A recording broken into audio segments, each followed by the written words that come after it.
네, 오늘은 사회 집단에 대해서 살펴보도록 하겠습니다. 오늘의 학습 목표는 사회 집단의 의미를 이해하고 다양한 사회 집단의 유형별 특징을 비교 분석할 수 있다입니다. 친구들이 이 단원에서 제일 약간 좀 어려워하는 단원이기도 해요. 왜냐면 암기할 게 좀 있다고 생각을 하는데 이제 그렇긴 한데 하다 보면은 쉬워져요. 네, 그러면 하나씩 살펴볼게요. 어렵진 않아. 항상 하는 말이지만. 자, 먼저 개념. 얘들아, 사회 집단이라고 하는 거. 집단의 개념이 뭐냐면 일단 2명 이상이어야겠지. 사회 집단이니까. 그래서 2 이상의 사람들이 모여서 우리가 같은 집단이라는 소속감이 있어야 돼. 소속감. 소속감을 가지고 한 번 만나고 헤어지는 사람들 우리가 집단이라고 하진 않아요. 지속적으로 상호작용하는 사람들의 모임이에요. 그래서 3가지 요건이 필요해.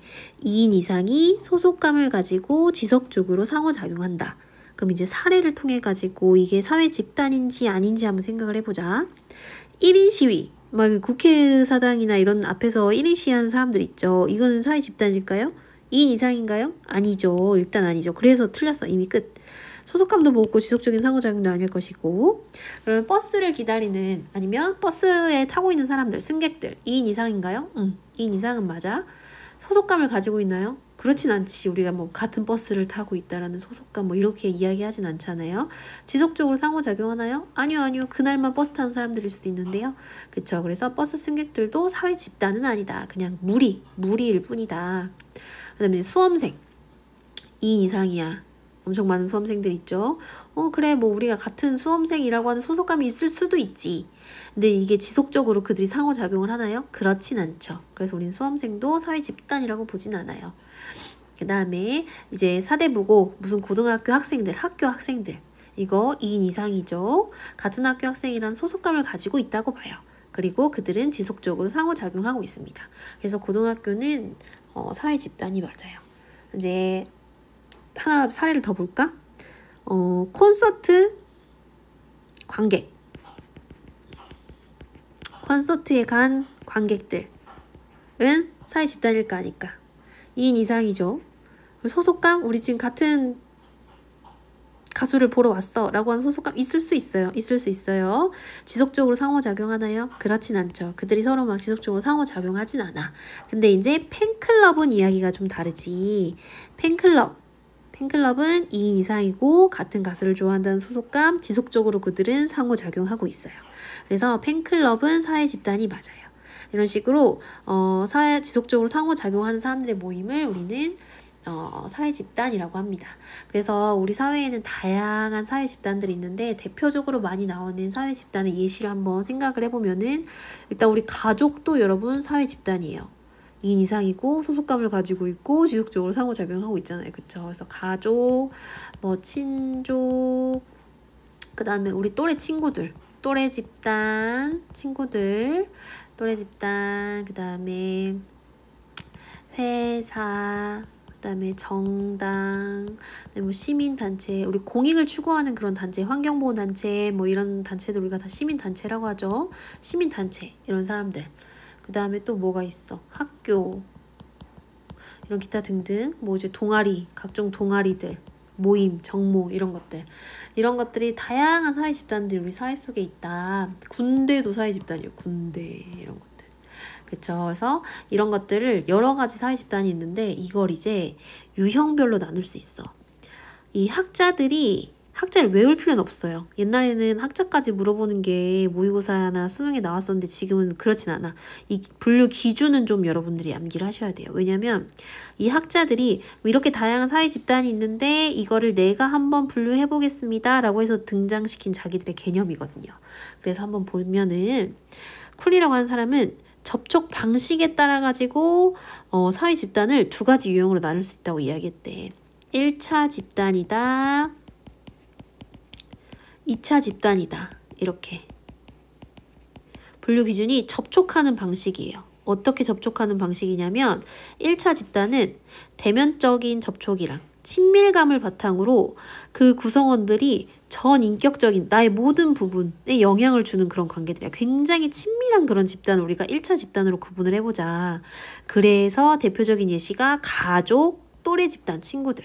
이 사람들한테서는 내가 굉장히 많은 영향력을 나한테 전인격적인 영향을 받고 있고 나의 모든 부분에 영향을 주죠. 그래서 우리는 그거를 1차 집단이라고 부르기로 했고, 이 사람은. 그리고 이제 2차 집단은 나의 전인격적인 부분에 이제 영향을 주는 건 아니고 부분적으로만, 부분적인 접촉 방식. 그래서 간접적으로 접촉하고 부분적인 관계를 바탕으로 목적을 위해서 이런 설립된 집단들 우리는 2차 집단이라고 부르겠다라고 이야기를 한 거예요. 그래서 각종 회사, 정당, 시민단체 이런 것들 있죠. 그러니까 조금 더 딱딱한 느낌이죠. 여기는 진짜 친밀한 집단들이고, 그래서 1차 집단, 2차 집단 이렇게 개념을 구분을 했어요. 이 사람이 이렇게 부르기로 한 거야. 그 다음에 테니스라고 하는 학자는 나는 그러면 사회 집단을 결합 의지가 어떻느냐에 따라 가지고 한번 명칭을 다르게 구분을 해보겠어 라고 한 거예요. 어떻게 이야기했냐면 낯선 단어지만 공동사회라고 하는 개념과 공동사회라고 불리는 사회 집단하고 그 다음에 이익사회라고 불리는 사회 집단으로 내가 한번 구분을 해보겠어. 공동사회는 어떤 결합 의지냐면 본질적으로 뭉쳐있는 사회 집단인 거야. 본질 의지에 따라서 우리가 결성된 그런 사회 집단들. 대표적으로 가족, 친족, 민족, 그 다음에 내가 살고 있는 지역 사회, 나의 의지나 뭐 선택적인 의지나 이런 게 아니라 본질적으로 우리가 딱 묶여있는 그런 사회 집단들을 이렇게 공동사회라고 하는 개념으로 구분을 한 거예요. 구성원의 의지와 무관하게 선천적으로 소속된 집단을 의미한다. 그리고 그 결합 자체가 목적인 그런 폐쇄적인 집단, 가족에 막 아무나 들어오고 그럴 순 없죠. 그래서 폐쇄적인 집단으로 구성원의 관계가 주로 친밀하고 이런 관습과 전통에 운영된다. 이걸 막 암기할 필요는 없고 예시와 이런 구분하는 기준이 무엇이냐? 결합 의지에 따라서, 본질 의지에 따라서 얘는 지금 공동사회라는 이름을 붙였고 대표적으로는 이제 가족, 친족 이런 것들이 해당이 된다라고 보시면 되겠어요. 그 나머지 것들은 전부 다 이익사회라고 보면 돼요. 그래서 선택된 집단, 선택 의지에 따라 가지고 여기가 본질 의지라면 여기는 선택 의지에 따라서 결성된 집단이에요. 그래서 회사, 학교, 정당, 뭐 시민단체, 동아리 뭐 이런 것들이 다 이익사회 해당이 되겠죠. 그래서 결합 의지에 따라서 공동사회와 이익사회라고 하는 걸로 개념이 나뉘고, 그 다음에 썸너라고 하는 학자는 소속감을 기준으로 한번 내가 구분을 해보겠다라고 했어요. 그래서 내가 소속되어 있으면서 내가 소속감도 가지고 있는 집단을 내 집단. 그래서 우리 가족, 우리 학교 이런 것들이죠. 내가 소속되어 있고 소속감도 느끼는 집단들. 근데 내가 소속되어 있지도 않고 적대감을 느끼는 그런 집단들. 이걸 외집단이라고 합니다. 상대팀, 적군, 다른 학교 이런 것들이죠. 그래서 이 내 집단과 외집단의 범위는 언제든지 유동적으로 바뀔 수 있어요.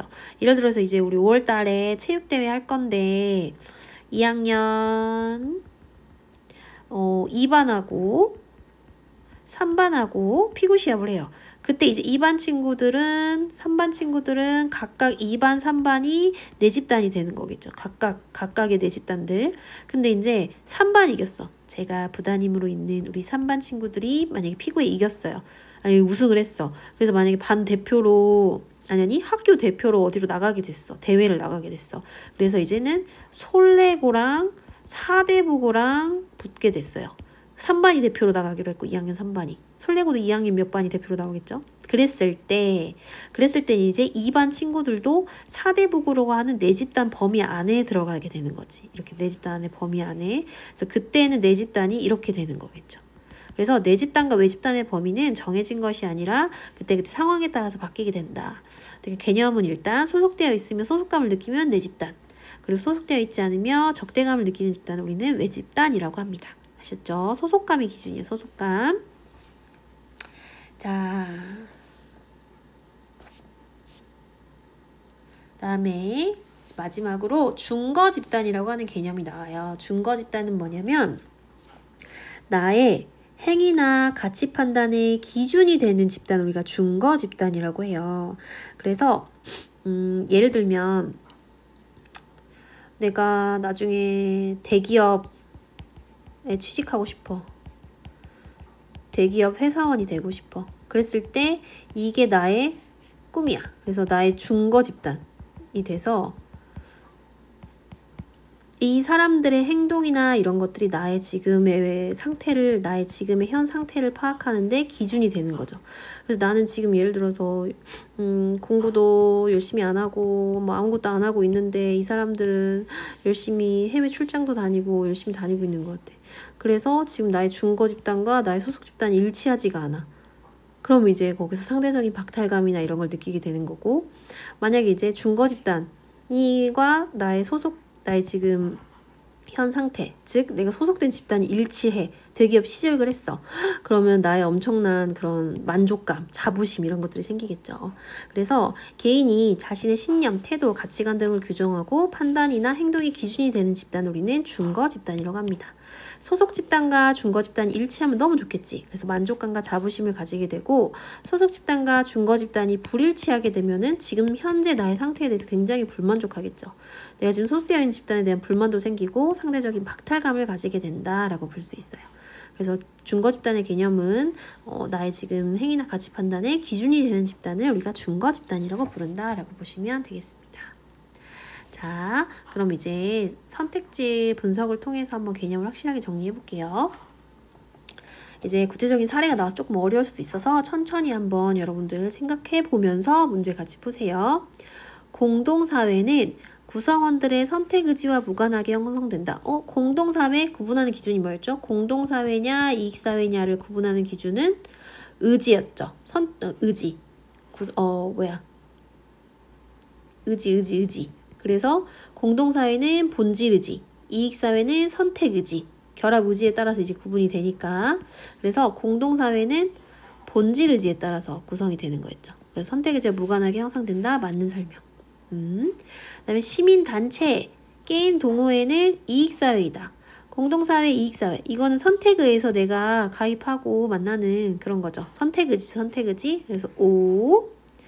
가족과 친족, 굉장히 친밀한 애들. 이거는 1차 집단이면서 또 공동사회이다. 맞는 설명이에요.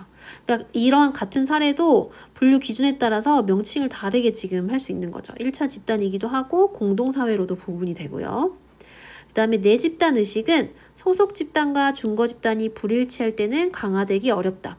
소속 집단이랑 준거 집단이 지금 여기 위에 보세요. 다시 불일치하면은 불만이나 이런 것들이 생기죠. 그랬을 때 내 집단이라고 하는 의식이 생기겠어? 강화되기 어렵겠지. 그래서 맞는 설명. 강한 내 집단 의식으로 외 집단에 대한 경쟁 의식이나 적대감이 강화되기도 한다. 내 집단 의식이 너무 강하면은 막 이런 적대감 이런 것들이 강화되기도 해요. 그 다음에 시민단체, 대학교, 사내 동호회는 선택 의지에 따라 형성된 이익사회에 해당이 돼요. 이익사회. 그래서 맞는 설명입니다. 그 다음에 언론사는 대중매체죠. 언론사 2차 집단이죠. 2차 집단. 그리고 동네 조기축구회 이런 것들도 이익사회에 해당이 된다. 맞는 설명이에요. 다 맞네 지금. 중소기업인 연합회, 전주시 향후회, 대학교, 동문회 이런 것들은 모두 이익사회이면서 그쵸? 본질의지가 아니라 선택의지에 형성된 이익사회. 그리고 2차 집단이다. 1차 집단은 가족이나 또래 집단 이런 것처럼 굉장히 친밀한 집단인데 이런 것들은 좀 부분적인 접촉이나 그런 것들이 있는 거죠. 그래서 2차 집단이다. 맞는 설명이에요. 그 다음에 유치원은 이익사회. 맞아요. 이익사회. 정당은 2차 집단이다. 맞아요. 유치원 이익사회, 정당은 2차 집단. 맞는 설명. 다 맞나봐. 그 다음에 시민단체는 가족과 달리 구성원에 대한 비공식적 통제가 일반적이다. 얘들아 생각해봐. 공식적인 통제는 뭐 학교에서 잘못을 했을 때, 학교나 회사에서 이런 잘못을 했을 때 뭐 인성검부실에 불려가거나 아니면은 회사에 징계위원회가 열리거나 이런 게 이제 공식적인 제재인 거고. 공식적 제재. 비공식적 제재는 부모님이 우리 혼낼 때 막 청문회 이런 거요. 그렇지 않죠. 너 왜 그랬어? 왜 그랬어? 그러면 안 돼. 이런 식으로 비공식적으로 타이르거나 이런 걸 이렇게 우리가 비공식적 통제라고 부르는 거야. 그랬을 때 시민단체는 가족과 달리 구성원에 대해서 비공식적 통제를 하겠어요? 아니죠. 공식적인 통제를 하고 가족이 비공식적 통제를 하는 거겠죠. 그래서 틀렸어. 그 다음에 상류층은 사회 집단에 해당되지 않는다. 상류층은 뭘까? 사회 집단에 해당되려면 2인 이상이 소속감을 가지고 지속적으로 상호작용을 해야 되는데 상류층 2인 이상이긴 해. 근데 그들이 같은 상류층이라는 소속감이 있을까요? 난 내가 상류층인지 중류층인지 하류층인지도 모르겠는데. 그치? 그리고 지속적으로 상호작용하지도 않지. 그래서 X. 그 다음에 준거 집단과 소속 집단이 일치하지 않으면 상대적 박탈감을 겪을 가능성이 크다. 방금 위에서 했죠. 그래서 이렇게 OX를 통해서 한번 확인을 해봤고, 이제 여기는 기출지문 분석 한번 읽어보면서 마무리해 볼게요. 낯선 국가를 여행하다가 차별을 당하면 그곳에서 만난 같은 언어를 사용하는 사람들은 다 내 편 같다는 생각이 듭니다. 우리 해외에서 한국어 쓰는 사람 보면 너무 반갑지. 평소 느끼지 못했던 이러한 집단의식이 형성되면 집단 내부 결속력이 강화되면서 특정 집단을 적시시하거나 차별하기도 합니다. 한편 집단의식은 구성원의, 그러니까 집단의식에 따라서 뭐 소속감에 따른 그런 내 집단 이야기를 하고 싶은 것 같아요. 이건 이제 구체적으로 보기를 통해서 좀 더 확인을 해봤어야 될 것 같아. 읽어는 볼게요. 일단 한편 집단의식은 구성원의 결합의지에 따라서 영향을 받기도 하지만 결합의지에 따라서는 이제 공동사회, 이익사회 이렇게 나뉜다는 내용을 하고 싶은 것 같아. 공동사회, 이익사회 이런 개념으로 나뉜다. 근데 개인들이 사회적 관계를 만들어가는 방식으로부터도 영향을 받습니다. 그래서 이런 접촉 방식을 통해서 유지되는 집단. 그러니까 지금 여기 디귿에서 말하는 건 무슨 이야기를 하고 싶은 거냐면 접촉 방식에 따라서도 구분을 할 수 있다. 1차냐, 2차 집단이냐, 1차 집단이냐, 2차 집단이냐 이렇게 나눌 수 있는데 친밀한 접촉은 몇 차 집단이었어요? 친밀한 거 1차 집단이었죠. 이때의 집단은 지금 1차 집단을 이야기하고 있는 거겠지. 1차 집단의 구성원은 서로의 삶에 깊이 관여하고 사회적 관계가 지속적인 편입니다. 1차 집단의 예시로 뭐가 있어요? 가족이나 또래 집단 있지. 또래 집단.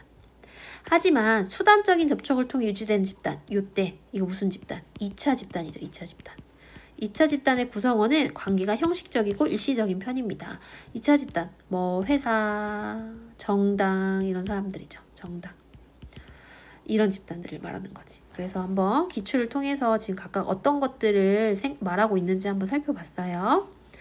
그러면 이제 여기까지 하고 다음 수업 시간에 만날게요. 고생 많았어요.